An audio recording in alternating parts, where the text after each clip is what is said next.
Hello friends, કેમ છો બધા? આજે આપણે બનાવીશું એકદમ ક્રિસ્પી, ટેસ્ટી અને હેલ્ધી મગની દાળના ચીલા.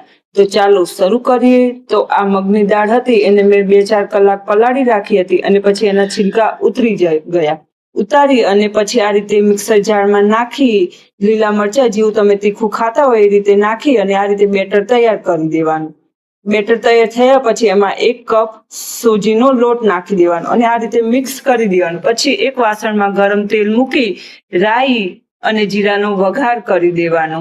વઘાર થઈ જાય પછી એમાં મીઠો લીમડો નાખી અને એમાં સમારેલા શાકભાજી હતા, ગાજર, ટામેટા, ડુંગળી, કેપ્સિકમ, આ બધું આ રીતે નાખી એક પછી એક નાખવાનું. બધું પેલા ડુંગળી આ રીતે ફ્રાય કરી અને કેપ્સિકમ નાખ્યા હતા પછી મેં અને કેપ્સિકમ નાખી પછી ટામેટા, ગાજર પણ નાખી અને આ રીતે ફ્રાય કરી દીધું.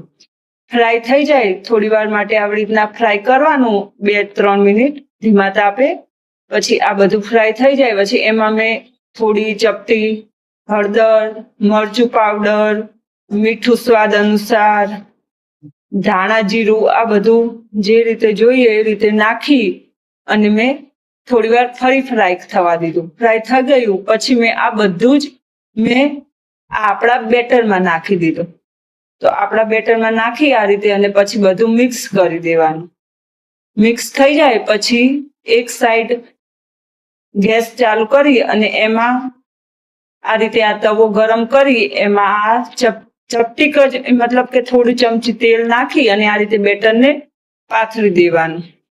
બેટર પાથરી આ રીતે એક સાઈડ ચડી જાય એટલે બીજી સાઈડ પલટી દેવાનું આ રીતે અને પલટી અને જો તો ફ્રેન્ડ્સ, અમારી ટેસ્ટી મગની દાળના ચીલા તૈયાર છે. તમને રેસીપી ગમી હોય તો વિડીયોને લાઈક કરજો, ચેનલને સબસ્ક્રાઇબ કરજો અને તમારા મિત્રો સાથે જરૂર શેર કરજો. ફરી મળીએ નવી રેસીપી સાથે. આભાર.